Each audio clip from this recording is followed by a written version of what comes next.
그 다음에 거래 당사자 보셨으니까 그 다음에 일방이 국가 등이면 누가 신고해야 한다? 국가가 신고 의무가 있지. 당사자 공동하면 안 돼. 이것만 유의하시면 돼요. 시험에 나오는 것, 잘 나오는 것은 당사자가 신고하는 것만큼이나 그 개업 공인중개사가 여기 잘 나와요. 개업 공인중개사가 신고한다는 말은 생략된 말이 개업 공인중개사가 거래계약서 작성 교부했다는 말이죠. 그럼 누구한테만 신고 의무가 있다?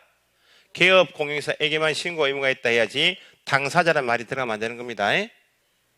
그러면 개업 공인중개사에게만 신고 의무가 있으니까 신고서 제출할 때 누구만 도장 찍으면 돼요? 개업 공인중개사만 신고서에 서명 또는 날인하여 제출합니다. 물론 공동으로 중개하게 되면 어떻게 신고한다고요? 공동으로 신고해야 되니까 그때는 신고서에 공동으로 서명 또는 날인하여 1인이 제출하면 된다. 됐나요? 방문 제출할 때는 누구든지 공통으로 뭐는 보여주고 큰 내용이 어려운 내용은 없습니다. 기본 문제로 시험에 한 문제 나오니까 이거 꼭 맞추셔야 돼. 자, 개업 공인중개사가 사정이 있으면 개업 공인중개사 갑이 신고서에 서명 또는 날인되어 있는 신고서 제출은 누가 대행할 수 있겠는가? 일단 대행은 뭐가 안 되고 전자문서가 안 된다면 같은 말이 뭐예요? 방문 제출은 대행할 수 있다. 그죠? 그러면 공인중개사법에서 개업 공인중개사 밑에 실장님이 두 사람이 있다? 소속 공인중개사하고 중개보존이 있다. 그래서 개업 공인중개사의 중개무를 다 할 수 있는 사람이 누구예요? 소속이니까 개업 공인중개사의 부동산 거래계약 신고서 제출 대행은 누구만 할 수 있다? 소속만이 할 수 있다 해야지 보존 들어가면 안 되는 거 함정. 내용은 똑같아요. 소속 공인중개사도 신분증 보여줘야 되겠죠? 자, 그 다음에 차이점이 이겁니다. 당사자 A, B가 직접 계약했다면 A, B가 서명 또는 날인되어 있는 신고서를 C가 대행할 때는 C는 뭘? 신분증 보여주고 뭘 가져가야 돼요? A, B가 작성해준 위임장에다가 위임장을 적어준 당사자의 신분증명서 사본을 첨부해서 대리권을 증명해야 되죠? 그런데 개업공인중개사 갑의 신고서 제출 대행은 누구만 할 수 있다? 소속 공인중개사 을이 대행한다는 겁니다. 그러면 을이 갑이 서명 또는 날인되어 있는 신고서 가지고 직접 간단 말이죠? 직접 가니까 누구 신분증 보여주고? 을 본인의 신분증 보여주는 건 똑같죠? 그런데 소속 공인중개사는 공인중개사법에 따라 등록관청에 고용신고가 되어 있는 사람이죠. 신분 확인이 돼야 안 돼요. 되니까 당사자의 위임을 받은 사람이 대행할 때와는 달리 소속 공인중개사는 개업 공인중개사가 적어준 위임장이나 개업 공인중개사의 신분증 사본을 가져갈 필요가 있다? 없다. 두 가지. 그러니까 이런 말을 쓰면 틀리니까 이거 유의하시면 되고, 제출 대행 나오면 기본적으로 전자문서에 의한 대행을 할 수가 없다. 그게 제일 잘 나오고, 같은 말 방문 제출인 경우 대행할 수 있다 없다? 그런 표현 익히시라고. 아시겠죠? 자, 그러면 신고한청에 신고했다면 나중에 실무 나가시면 신고서에 정확하게 신고사항을 다 적어갔다. 그러면 신고관청의 담당 공무원이 신고사항이 정확하게 다 적혀있는지 보고 바로 신고필증 내줘요. 신고필증을 발급해야 한다. 며칠? 지체 없이 발급해야 합니다. 자, 그러면 이제 방금 전에 신고가가 있고 허가가가 있고 농지가가 있고 거민가가 있다 이렇게 했죠. 이 거민은 어디서 배우시는가? 등기법책에 나와 있는 겁니다. 등기법책 안에 소유권 이전 등기, 토지 건물인 부동산에 대하여 매매 교환 증여 계약처럼 계약을 원인으로 소유권 이전 등기하러 갈 때 내 명의로 등기하게 되는 원인이 뭡니다라고 등기 원인을 정면한 서면을 가져가야 등기 원인 정서 보고 등기원이 등기해 준다는 겁니다. 그 등기 원인 정서가 매매 계약이 이루어지면 원칙은 매매 계약서 가지고 시군구청장에 계약서에 도장을 받은 금인 계약서를 제출하는 것이 등기법에 있는 등기 원인 정서예요. 자, 그러면 지금 신고관청이 어디입니까? 시군구죠. 시군구 안에 여러 과가 있다.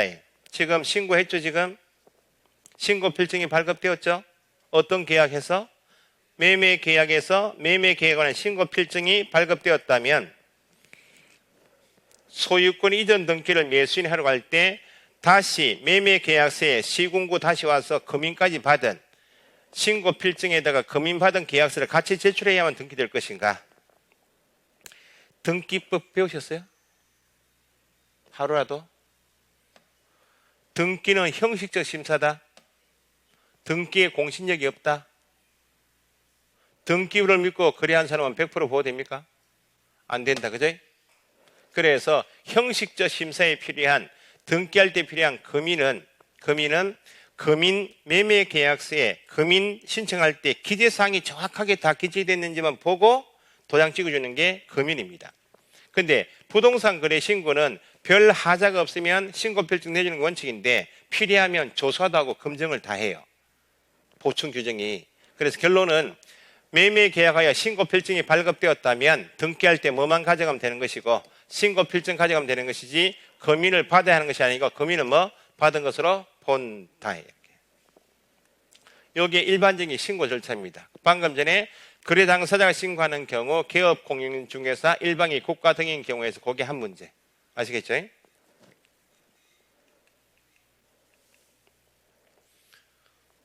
금쟁이부터 해가지고 뒤에 정정 신청, 변경 신고 이게 다 암기사항이에요.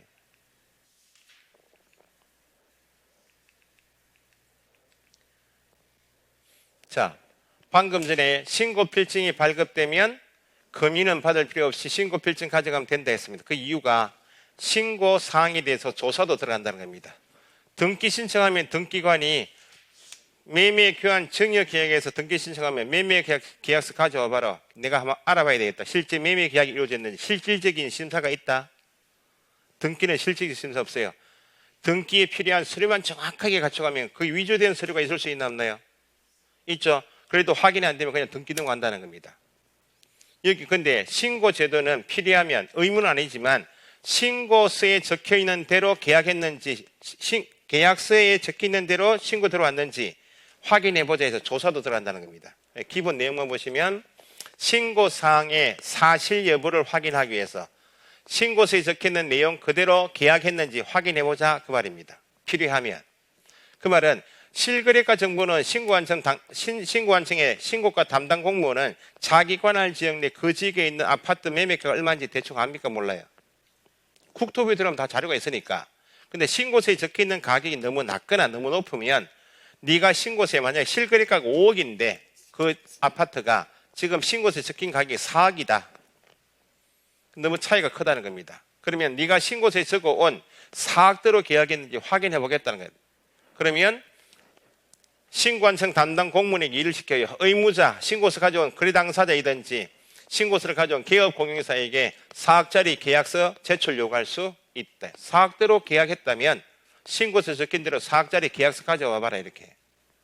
4억대로 계약했다면 매수인이 매도인에게 입금한 돈도 계약금, 중도금, 잔금이 얼마로 입금되어 있다 지금?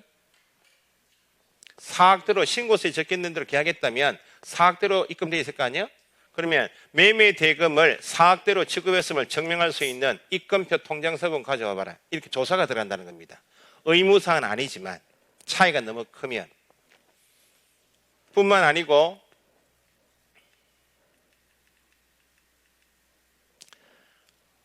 조사는 필요하면 할 수 있는 사항인데 신고관청에 의무를 주는 게 이겁니다. 신고서에 적혀있는 가격이 적정한지를 검증해야 할 의무가 있다는 겁니다. 신고 가격의 적정성을 검증해야 한다. 누가? 신고관청이. 적정성을 검증했다면 자 신고제도의 흐름은 이렇습니다. 토지 건물 매매 계약을 했습니다. 분양권 매매 계약, 입주권 매매 계약, 공급 계약했다면 실계약 내용 그대로 신고서에 적어서 가져오라고. 신고관청이 받았다면 별 하자가 없으면 신고 필증 내주면 금인 필요 없이 등기하면 된다고. 차이가 너무 크면 조사도 할 수가 있습니다. 근데 신고제도의 종착지는 세무서입니다. 내가 매매계약 신고받고 법에 따라 신고 가격이 적정한지를 검증해 보니까 검증한 결과가 이렇습니다. 세무서에 넘기겠습니다. 넘기는 이유가 세금 매길 때 활용하십시오 내용이에요. 그 신고 절차에서 종착지는 어디라고요? 세무서입니다. 신고 가격이 적정한지는 누가 검증은 일단 해야 되고 신고서를 받은 신고관청이 적정성을 검증해야 한다. 적정성을 검증해야 한다 나오면 신고관청이 그럼 검증했다면 최종 목적지가 어디라고요? 세무관세청에 넘기라고. 넘기는 이유는 세금 매길 때 활용하십시오 그 말입니다. 그래서 등기 절차하고 차이가 있는 것이, 등기는 서류만 정확하게 갖춰오면 형식적으로 서류가 정확하게 넘겨보고 등기해줘요. 조사나 검증 절차가 없다고. 근데 신고 절차는 필요하면 조사도 하고 검증해서 넘기니까 신고 필증이 발급되면 등기 신청할 때 신고 필증만 제출하면 등기되는 것이지 계약서에 금의는 필요가 없다. 그런 취지예요. 제재는 나중에 암기사항입니다. 지금 전체 내용을 한번 보자는 내용이니까. 저 두 번째 문제가 신고서 작성 방법입니다. 이것도 지금 보기에는 적절하지 않습니다. 왜냐하면 신고사항 전체가 다 암기가 안 돼 있는 상태이고 이해가 안 돼 있는 상태이기 때문에 신고서 작성 방법 내용이 요거 가지고 한 문제 나와요. 요만큼에서 한 문제입니다. 그래서 지금 신고법 전체에서 부동산 거래 신고 제도가 있는데 신고 대상, 그럼 신고 절차가 지금 중요하니까 요 정도 보신 겁니다. 두 번째 파트가 주택임대차 신고입니다. 요건 방금 전에 보셨던 부동산 거래 신고 절차하고 주택임대차 계약 신고 절차하고 차이점만 좀 이해하시면 돼요. 방금 전에 토지 건물 매매 계약이면 여기까지 하고 제가 교재 확인해 드릴게요. 교재 짚어드릴 때 반하고 교재 확인하고 반하고 확인하고 마치겠습니다. 방금 전에 부동산 매매 계약을 신고할 때는 지역 제한이 있던가요? 없던가요? 지역 제한이 없었습니다.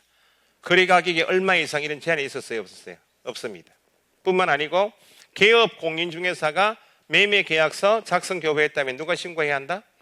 개업 공인중개사. 그거 기억하고 계시면 주택임대차 신고 제도를 둔 이유는 빈번하게 이동이 많은 지역에서 실거래가 정보를 확인해서 세무서 넘겨서 세금 매기겠다. 것이 신고제도의 핵심이면 주택임대차 신고는 빈번하게 이동이 많은 도심지에서 보증금이 얼마인지 월세가 어떻게 변동되는지 그 정보를 확보할 목적이다 그 말입니다. 그럼 여기는 모든 전국에 있는 시국 모든 지역에 있는 주택임대차 계약이면 다 신고하는 것이 아니다. 그래서 일단 신고 대상부터 여기 올해 단독 문제 예상입니다. 신고 대상 지역은 전국이 아닙니다. 특별자치시, 특별자치도 시, 군인데 여기까지는 예외 없이 신고해야 됩니다. 제주도, 세종특별자치시 제주도 안에 있는 모든 주택에 대해서 시에 있는 것, 군은 모든 군이 아니고 광역시 소재는 군 지역하고 경기도 관할 군 지역만 신고 대상이에요. 그러면 경상남북도 군 지역은 신고한다? 전라남북도 신고 안 한다, 그죠? 충청남북도, 강원도. 그래서 군 지역만 유의하시면 돼. 군 지역은 광역시, 부산광역시 기장군, 대구광역시 달성군, 인천광역시 강화군이죠. 광역시 소재는 군 지역과 경기도 양평군처럼 지역은 딱 두 개밖에 없다. 요게 함정. 두 번째는 그러면 경기도 관할 군 지역, 광역시 관할 군 지역에 있는 주택임대차 계약이면 다 신고하는가? 보증금이 얼마? 6천만 원 뭐? 초과니까 6천만 원까지는 신고할 필요가 있다 없다? 6천만 원 초과할 때부터. 그 다음에 함정이 초과 하거나입니다. 올 전세가 있나 없나요? 월세 없이 보증금만 내고 사는 경우도 있죠. 그래서 6천만 원 초과하거나 보증금 없이 월세만 내는 경우도 있다.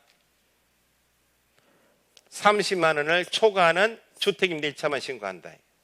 그럼 아무리 경기도 양평군이다. 보증금이 6천이다. 신고한다 안 한다? 6천 초과 아니기 때문에. 보증금 1,000만 원에 월세가 40이면 신고한다 안 한다? 보증금 7천만 원에 월세가 20이다. 6천을 초과하거나 또는 월세가 30 초과하면 신고하니까 보증금은 6천 초과 아니지만 월세가 30 초과니까 신고하라 그 말이고. 그죠? 월세는 30 초과 아니지만 보증금 6천 초과니까 신고한다. 이런 거 유의하시라고. 그러면 강원도 철원군 이렇게 나와. 강원도 철원군의 보증금이 1억이다. 함정은 1억이 함정에 빠지시면 안 된다는 거야. 군 지역은 어디하고 어디만?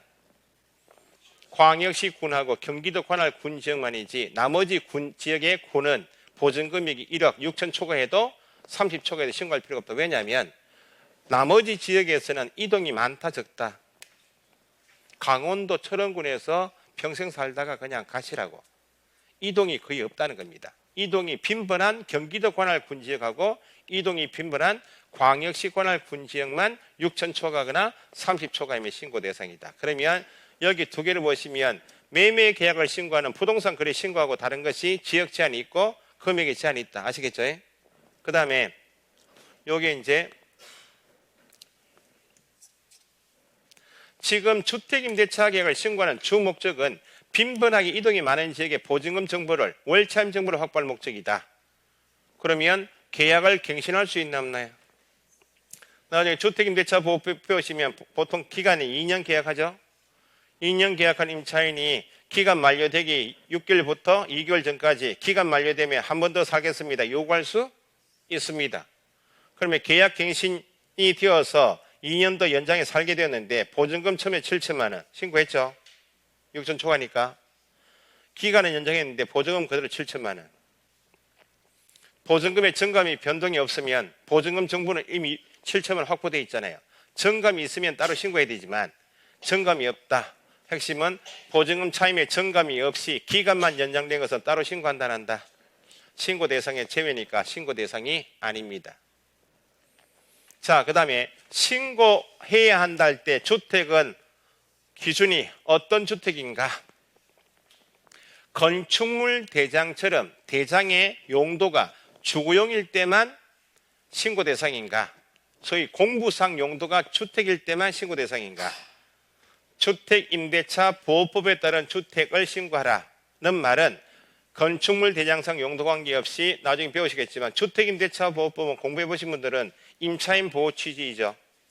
임차인 보호 취지로 임대차 보호법이니까 약자지인의 임차인을 보호할 법이니까 건축물 대장에 주거용으로 되어 있는 것만 주택임대차 보호법이 적용된다 해버리면 주거용 오피스텔도 있나 없나요? 오피스텔은 다 업무시설이야 대장에는. 근데 실제 용도가 뭐라고? 중개보수할 때 상하수도 시설이 들어와 있습니다. 입식부 이런 말 들어보셨죠? 주거용 오피스텔은 실제 용도는 뭐라고요? 주거용이니까 주택임대차 보호법상 주택은 건축물 대장성 용도를 판단하는 게 아니고 실제 용도가 주거용이면 다 주택임대차 보호법이에요. 그래서 주거용 오피스텔도 보증금이 얼마 초과? 6천 초과거나 월차이면 얼마? 30 초과이면 신고하라는 겁니다. 자, 신고 대상은 현재 실거주하고 있는 주택일 때만 신고하는 것이 아니고 두 번째 권리도 신고하라고. 자, 아파트 분양권 가지고 있는 사람이 있습니다. 재건축 입주권 가진 사람이 있다. 아파트가 완성이 다 돼갑니다. 그럼 아파트가 완성되면 자기가 실제 들어가 입주할 목적이면 임차인이 나올 수가 없죠. 다른 집이 이미 살고 있고 투자 용도로 분양권 가지고 있고 입주권 가진 사람이 있죠. 그러면 아파트가 완성되기 전에 아니면 등기가 이루어지기 전에 미리 세입자 구해서 계약할 수도 있다 없다. 그때도 신고하라고. 어쨌든 빈번하게 이동이 많은 지역에서 보증금 6천 초과거나 월차임 30 초과이면 신고 대상입니다. 신고 대상 주택은 현재 실거주하고 있는 기존 주택만 말하는 것이 아니고 앞으로 입주 가능한 분양권에 기해서 입주권에 기해서 임대차 계약을 한 경우도 6천 초과이거나 30 초과이면 신고 대상이다. 됐나요? 여기에 박스에 문제 나오면 이게 한 문제짜리예요. 군지역 유의하시고 정감이 없다 나면 신고 대상이 아닙니다. 됐나요?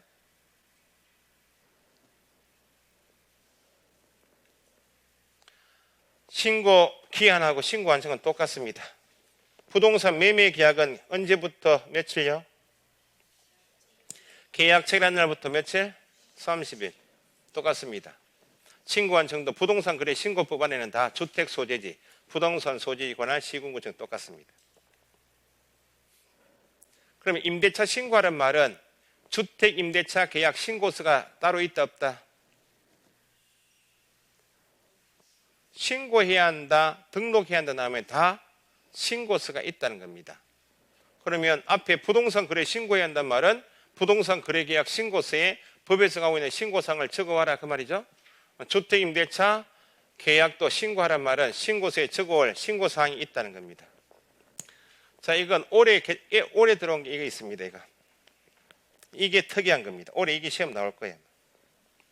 좀 이따 나오겠지만 부동산 거래 신고의 매매 계약은 개업 공인중개사가 거래계약서 교부했다면 누가 신고해야 한다? 개업공인중개사 신고 의무가 있지만 주택임대차 계약을 6천 초과하는 월차임 30 초과는 주택임대차 계약을 개업공인중개사가 중개해서 임대차 계약서를 작성 교부해도 개업공인중개사에게는 주택임대차 신고 의무는 없어요. 취지는 이런 겁니다. 법 개정 배경이 우리가 중개에서 받는 중개보수는 어디까지 하면 보수를 받는 거예요? 중개물을 한단 말은 손님 와서 중개 계약하고 확인 설명하고 계약이 이루어지면 거래 계약서 쓰고 확인 설명서 쓰는 요 대가가 중개 보수라고. 계약책을 까지가 우리 업무예요. 그러면 지금 신고하는 것은 계약책을 까집니까? 계약책을 후입니까? 계약책을 후 업무는 중개 업무가 아니다 그 말입니다. 그 처음에 실거래가 정보를 확보할 목적으로 해서 매매계약 신고는 대부분 부동산 등에서 많이 하니까 너가 좀 해라고 알겠다고 했는데 따로 신고한다고 보수 또 따로 받습니까? 못 받습니까? 안 받는다는 겁니다. 그런데 부동산 매매계약도 신고하면 중개 업무가 좀 마비가 되는데 주택임대차 계약까지 너가 중개했다면 신고를 해버리면 따로 보수 규정도 없는데 업무가 마비되니까 여기까지는 의무 규정을 둘 수가 없다는 겁니다. 그런 취지예요. 자, 근데 그래서 주택임대차 계약 신고는 개업공인중개사가 작성 교부한 경우 개업공인중개사가 주택임대차 계약을 신고한다는 건 틀리는 거예요. 신고 의무자가 아니니까 신고 사항에 이게 들어갈 수가 없었다고. 의무자가 아니니까. 근데 임대 임차인 간에 개업공인중개사가 작성 교부해도 신고는 누가 하라고?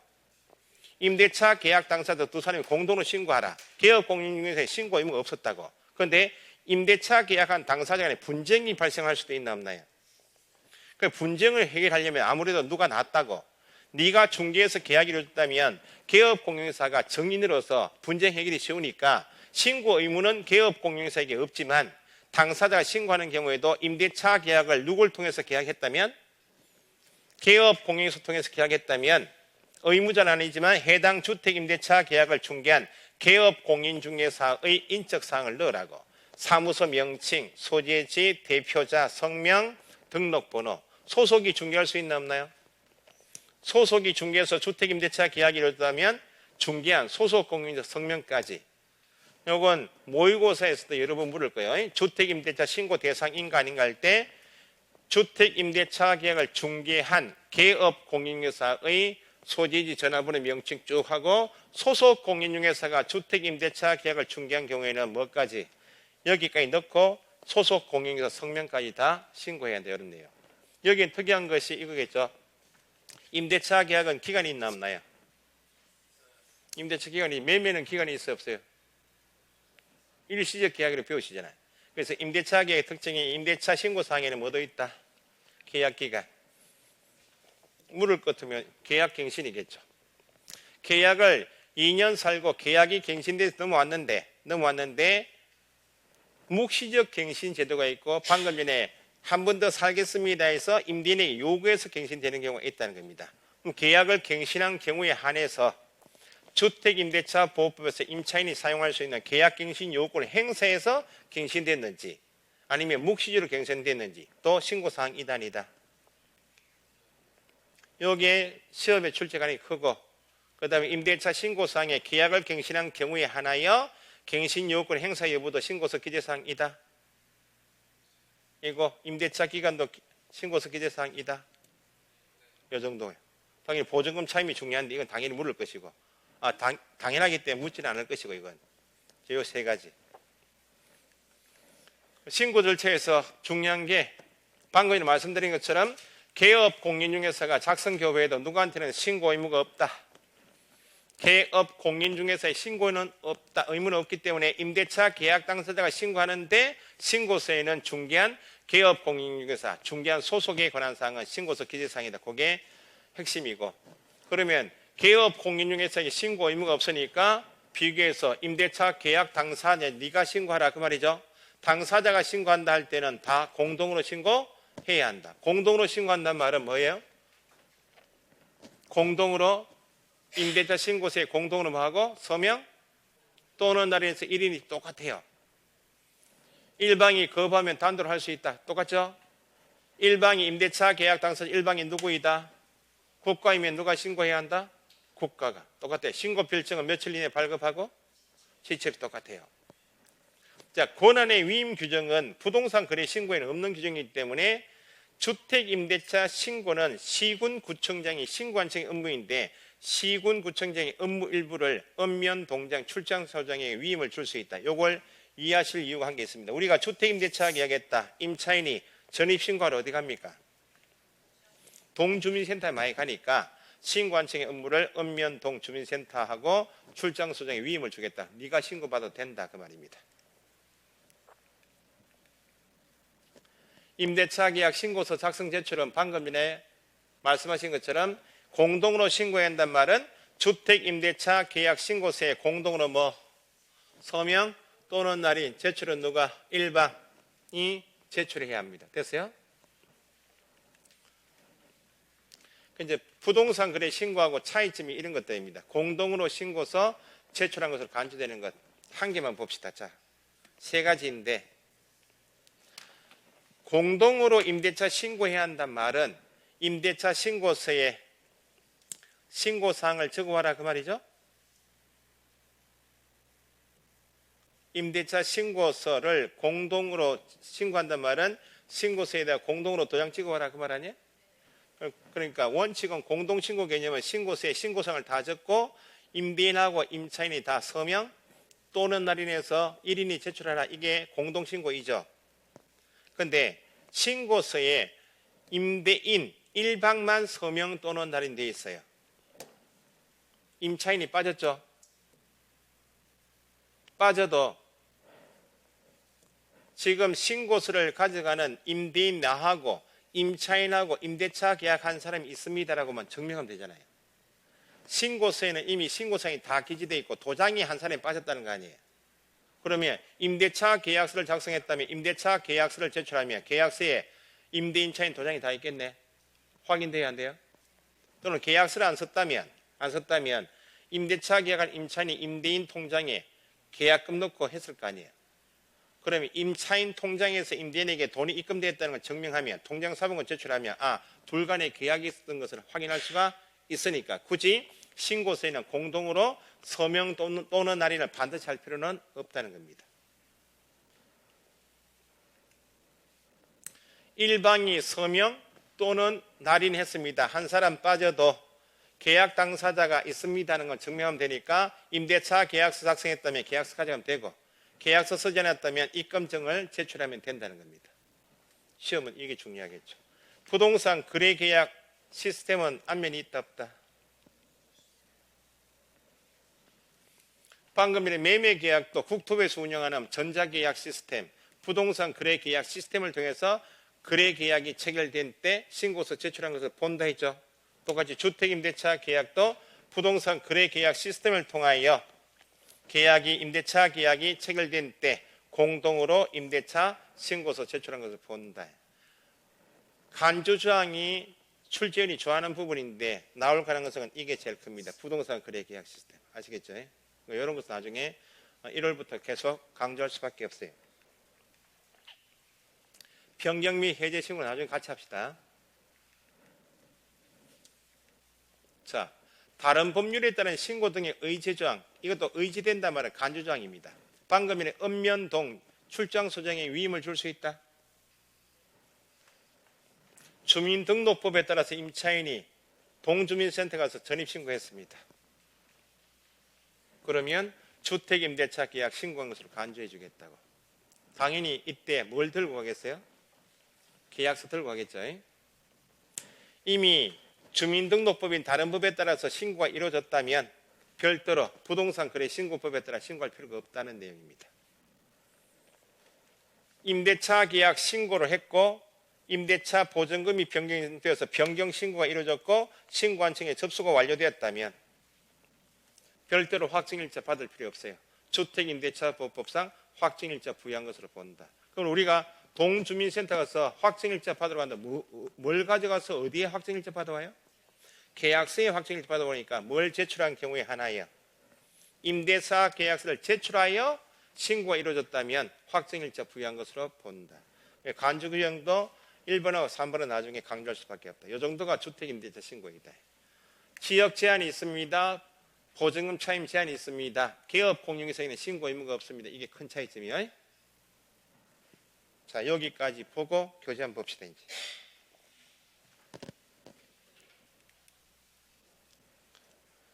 자, 부동산 거래 신고부터 간단히 봅시다. 부동산 거래 신고 등에 관한 법입니다. 첫째 줄에 거래 당사자 또는 개업 공인중개사가 의무자인데 어떤 계약만 신고합니다.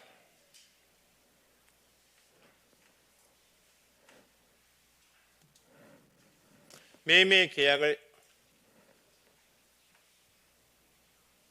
또 까먹었다.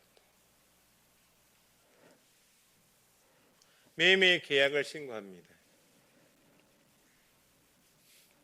부동산 거래 신고 등에 관한 법에서 용어 정의는 부동산 등할 때는 부동산인 토지 건물하고 부동산을 취득할 수 있는 어디까지? 권리가 신고 대상입니다. 해놓고 매매 계약을 신고합니다. 매매 계약 신고이면 예외가 있다 없다? 토지 매매 계약, 건물 매매 계약, 분양권 입주권 매매 계약이면 신고를 하지 않아도 되는 예외가 있다. 매매 계약이면 예외가 없습니다. 토지 거래 허가 받아도 신고한다. 농지 취득 자격 증명 받은 경우도 신고해야 한다. 중개 대상으로 몇 가지요? 5가지. 모두 신고해야 한다. 임목이나 공장 재단, 광업 재단은 신고 대상이 아니니까 중개 대상물 범위에 속하는 물건 5가지 모두는 신고 대상이 아니다. 그래서 2번 나왔고.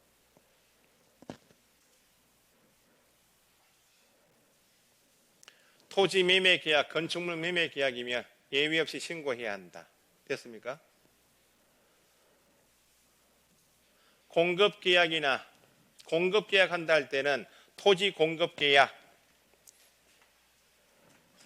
건축물에 대한 공급 계약하게 되면 법이 몇 개? 8개. 건, 공, 도, 정.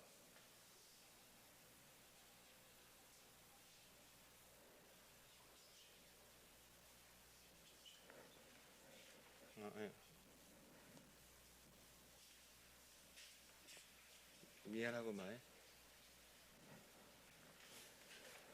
건, 공, 도, 정, 빈, 산, 주택 이렇게요.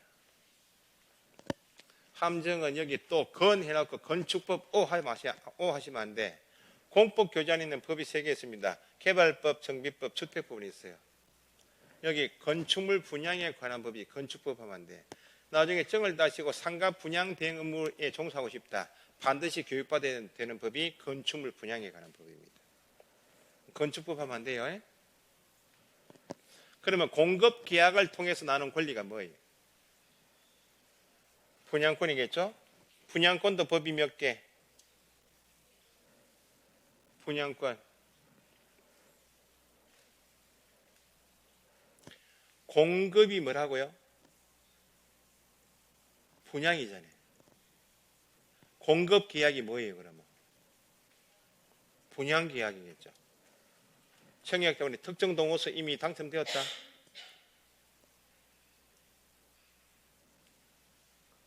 당첨된 특정 동호수가 없는데 공급 계약을 해요? 청약 특정 동호수 당첨이 되었고 당첨받은 특정 동호수를 나한테 파십시오. 그것이 공급 계약 같은 말 분양 계약 아니에요? 그러면 특정 동호수에 대해서 공급 계약, 분양 계약이 체결되면 이걸 뭐라 불러요?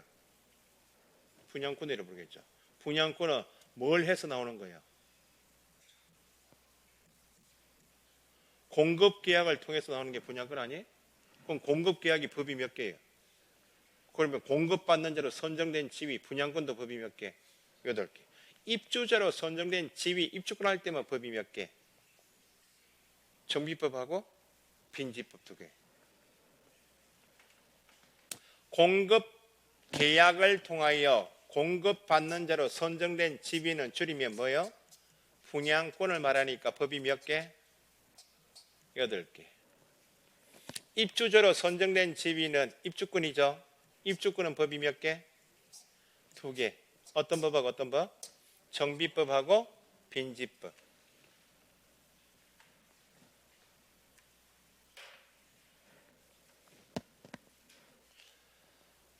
자, 그 다음에 신고 절차에서 신고 의무자 거래 당사자가 뜨면 어떻게 신고하고요? 거래 당사자가 신고한다. 거래 당사자가 나오면 매도 매수인 외국인 포함이죠. 공동으로 신고해야 한다. 공동으로 신고해야 한다는 말은 부동산 거래 계약 신고서에 뭐 공동으로 뭐 하고 서명 또는 날인하시고 제출은 누가 한다? 제출은 1인이 제출한다. 넣으시고.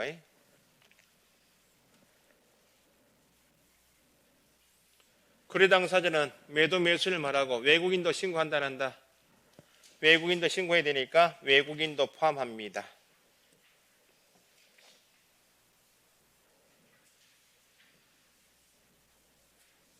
단독 신고란 말은 일방이 거부하면 단독 신고할 수 있단 말이고 거래 당사자가 일방이 누구다? 일방이 국가 등이면 공동 신고다. 국가 등이 단독으로 신고해야 한다. 당사자 공동하면 안 되는 거예요. 일방이 거부한다. 단독 신고 나중에 보셔도 되고.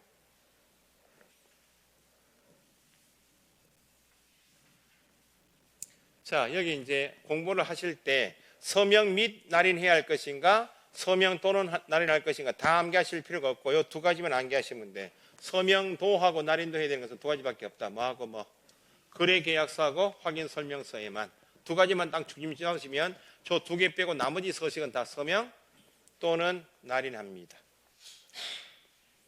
자, 개업공인중개사가 나오면 누가 신고해야 한다? 개업공인중개사가 단독으로 신고해야 한다. 그죠? 작성교부에 또 나오면 해당 개업공인중개사에게만 신고 의무가 있지. 뭐가 들어가면 안 되고 거래 당사자가 이렇게 들어가면 안 돼요. 개업공인중개사에게만 신고 의무가 있다. 당사자에게는 신고 의무가 없다. 공동으로 중개했다면 어떻게 신고하고요? 공동으로 중개했다. 공동 신고해야 되지 뭐. 공동으로 중개했다 나면 뒤에는 공동으로 신고해야 합니다. 공동으로 신고한다는 말은 뭐예요? 신고서에 공동으로 서명 또는 날인해서 1인이 제출하라 그러면 똑같습니다. 신고 방법은 직접 방문하여 제출할 수도 있고 전자문서도 가능하다.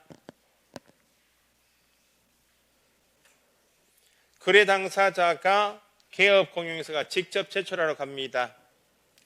종이로 그 말은 신고서를 직접 작성하여 방문하여 제출할 수도 있고 전자문서도 가능하다. 제출은 대행할 수도 있다. 대행할 때는 기본적으로 전자문서는 가능하다. 전자문서는 X이고 그럼 뭐는 가능하다. 방문 제출은 O 이렇게 같은 말인 거 이해하시고 당사자가 신고 의무자이면 당사자의 위임받은 사람이 대행하면 되죠. 이때 가져갈 것이 많다. 신분증명서는 당연히 보여줘야 되고 당사자가 적어준 위임장하고 신분증명서 사본 가져가야 되겠죠. 그러니까 직접 갔다 와라 그 말입니다. 개업공인중개사가 신고 의무자였다면 누구만 대행할 수 있다. 소속 공인중개사만 대행하지 누구는 X다. 중개보조원은 대행할 수 없다. 밑줄 하시면 되겠네요. 그런데 소속 공인중개사는 본인의 신분증만 보여주면 되지 위임장 제출한다? 개업공인중개사 위임장은 필요가 없다.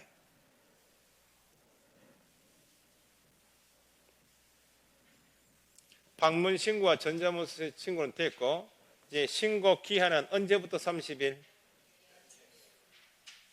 항상 30일이 중요한 건 아닙니다. 이게 중요해요. 잔금 지급일 X 이렇게 한번 적어 놓으시고 함정 체크를 하시는 게 2차 과목이니까요.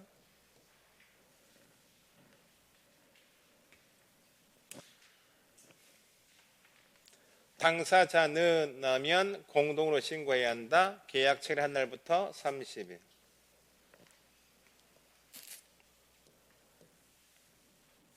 신고관청은 어디가 신고관청입니까? 부동산 소재지입니다. 시장 군수구청장입니다. 낱개로 시험 나왔던 것이 특별자치도의 행정시 제주도에 구가 있다. 없으니까 제주시장, 서귀포시장이 공인중개사법에서 등록관청이듯이 특별자치도의 행정시의 시장은 신고한청이 된다 안 된다?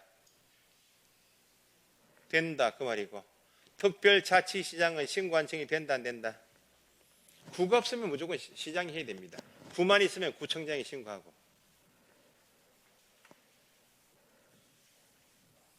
신고사항은 특이한 것이 위탁관리인도 신고사항이다. 최근 개정법, 매수인이 국내에 주소가 없다, 거소가 없으면 대신 처리해 줄 누구요? 위탁관리인 인적사항도 신고서 기재사항이다. 가격은 예정 금액입니까? 거래 가격입니까? 거래 가격이지 예정 가격하면 틀렸다.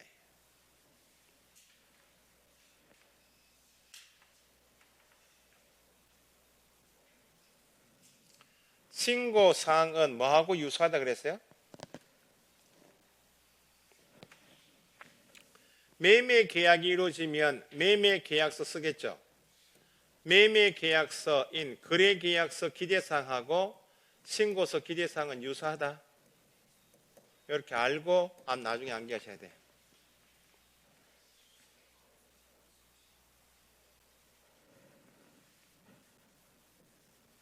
됐습니까? 추가 신고사항은 이제 법인이 아닌 자가 주택을 매수할 때, 법인이 주택에 대해서 계약할 때, 토지 매매 계약할 때 추가 신고사항이 있는 것은 나중에 꼼꼼하게 다시 보셔야 돼요.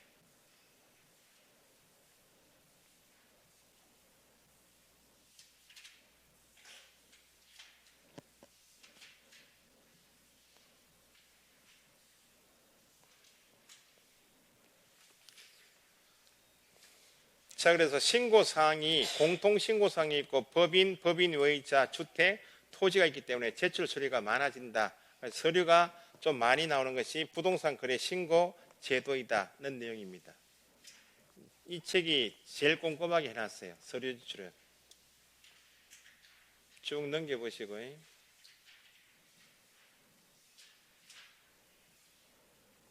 그래서 여기까지가 한 문제이면 별도로 신고서 작성 방법 이게 한 문제 나오는데 요건 1월 달에 꼼꼼하게 한번 다시 복습하신 다음에 그때 신고서 작성 방법이 나올 항목이 11개 지문밖에 없어요. 11개 지문 익히시면 한 문제 맞춘다는 겁니다. 여기에 신고사항을 적어와라 그 말입니다.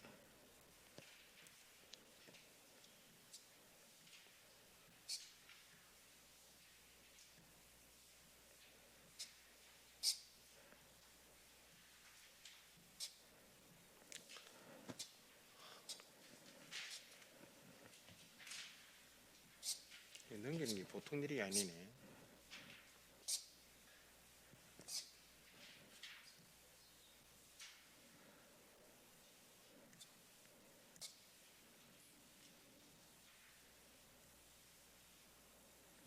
자, 보충 규정이 신고 절차에서는 필요하면 조사도 할 수 있다. 있다 그랬죠.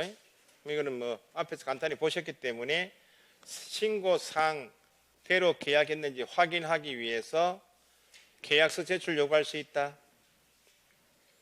입금표 통장사본처럼 거래대금 지급증명자료 제출 요구할 수 있다. 이 정도가 보충 규정입니다.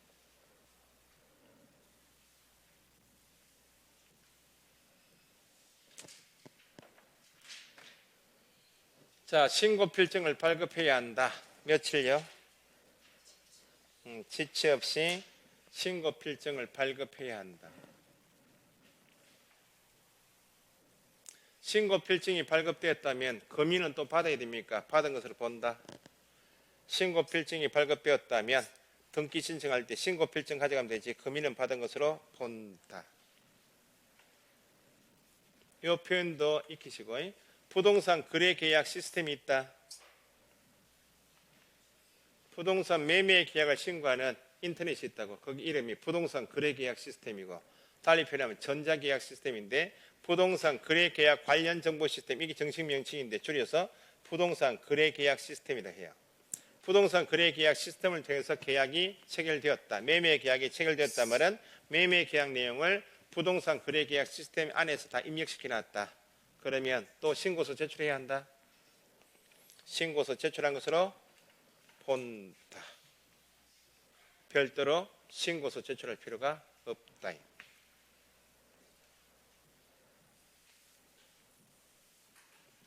자, 검증 절차도 있습니다. 부동산 거래 신고에서 최종 목적지가 어디라고요? 세무서니까 검증한 결과를 세무서 넘기니까 신고 가격의 적정성은 누가 검증해야 한다?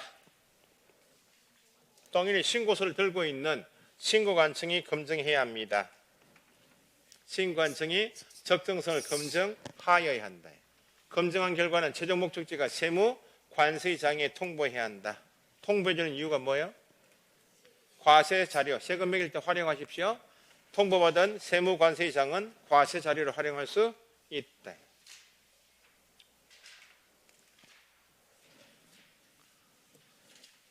자, 정정 신청이요, 변경 신고, 해지 신고 나중에 하시고, 그 다음에 주택 임대차 신고했었다, 그죠?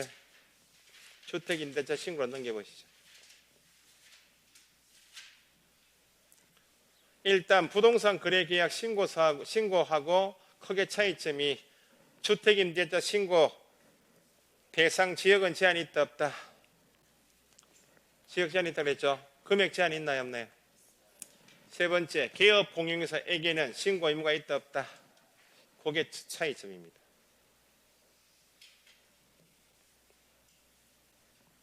공부를 하신 분들은 작년에 공부하시고 올해 2차만 하시는 분들 또는 작년에 공부하신 분들은 1월 달에 가시면 다시 말씀드리겠지만 중간에 기출문제 있죠? 이건 다 푸셔야 돼. 공부하신 분들은.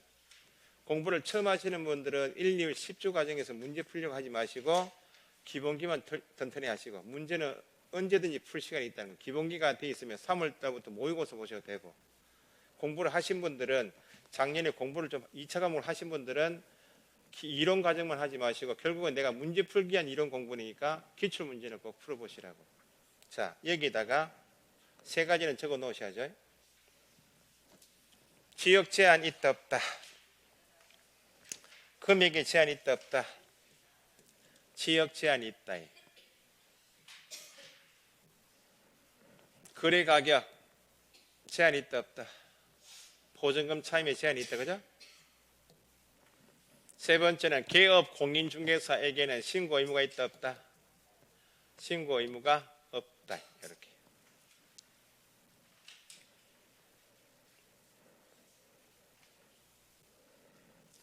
자, 임대차 신고 대상인 주택은 주택임대차 보호법상 주택이다. 주택임대차 보호법상 주택이란 말은 주거용 오피스텔처럼 사실상 주거용 건물이면 맞다. 사실상 주거용 건물 임대차에 대해서 임차인 보호 취지가 주택임대차 보호법이니까 주거용 오피스텔 밑에 주거용 오피스텔도 신고 대상이다. 뒤에 나와 있는데 주거용으로 사용되고 있으면 신고 대상이 된다. 주거용 오피스텔 그렇게 이해하시면 되겠어요. 대상 지역은 군 지역만 유의하시면 되겠다. 군 지역은 어디 있는 군? 광역시 관할 군 지역하고 경기도 관할 군 지역만 신고 대상이다.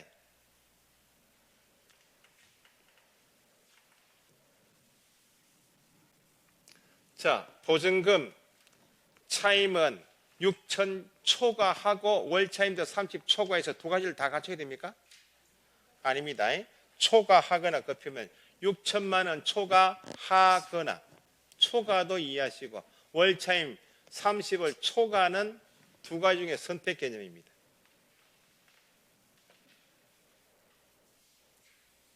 그래서 신고 대상 지역인데 보증금 1억에 월세가 20이다. 신고한다 안 한다? 월세는 30인데 보증금이 6천 초과니까. 그럼 보증금 1,000만 원이 월세 70 신고해야 한다. 그렇게 이해하시면 되고요.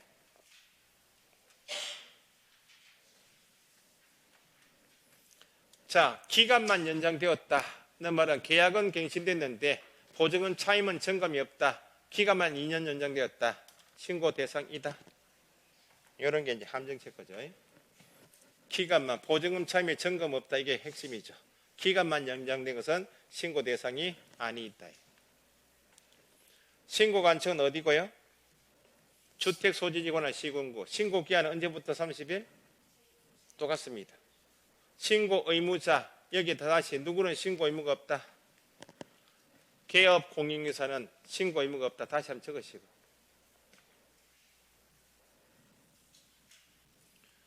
그리고 임대차 계약 당사자가 신고 의무자니까 당사자는 신고를 할 때 어떻게 신고해야 한다?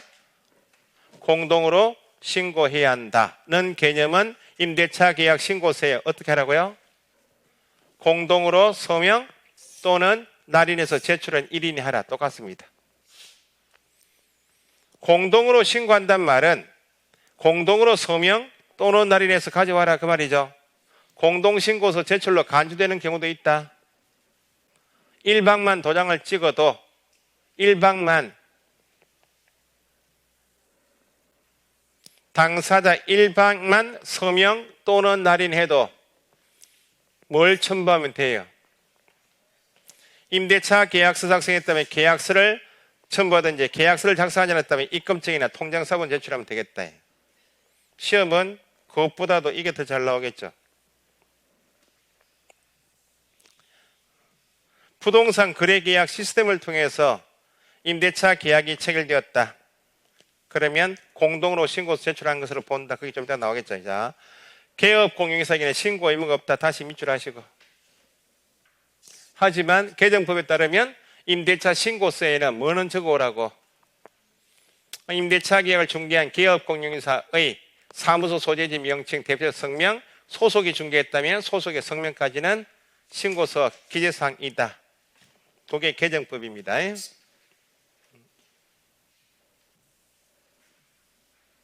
신고 방법은 똑같습니다. 내용이 똑같아요. 그래서 주택임대차 계약 신고서 여기다가 임대차 계약 당사자가 신고 사항을 적어서 공동으로 서명 또는 날에서 가져와라 그 말입니다.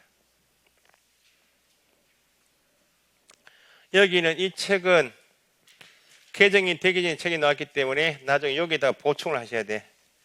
개업 공인중개사의 중개로 임대차 계약이 체결된 경우 개업 공인사의 사무소 소재지 명칭 대표자 성명 그걸 나중에 추가하셔야 돼. 1, 2월 달에 불러드릴 테니 그때 보충하시고. 그리고요. 부동산 거래계약 시스템을 통하여 임대차 계약이 체결되었습니다 하면 임대차 신고서를 공동으로 제출한 것으로 본다. 간주죠. 변경 해제 신고도 나중에 부동산 거래 신고하고 비교하시면 되고요. 다른 제도와의 관계는 간주조항이니까 두 가지만 주민등록법에 따라서 임차인이 뭐 했다면 전입신고했다면 주택임대차 신고한 것으로 본다. 그 다음에 세 번째 임대차 신고 변경 신고가 이루어졌고 신고한 층에 접수가 완료됐다면 주택임대차 보호법상 확정일자 부여한 것으로 본다. 이렇게 두 가지.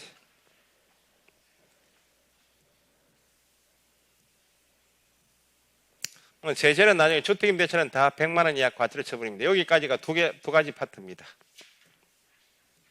좀 쉬셨다가 외국인 특례조항 간단히 보시고 토지거래 허가 절차만 쭉 연결해서 설명드리고 교재 확인하고 마치도록 하겠습니다. 쉬었다 하겠습니다.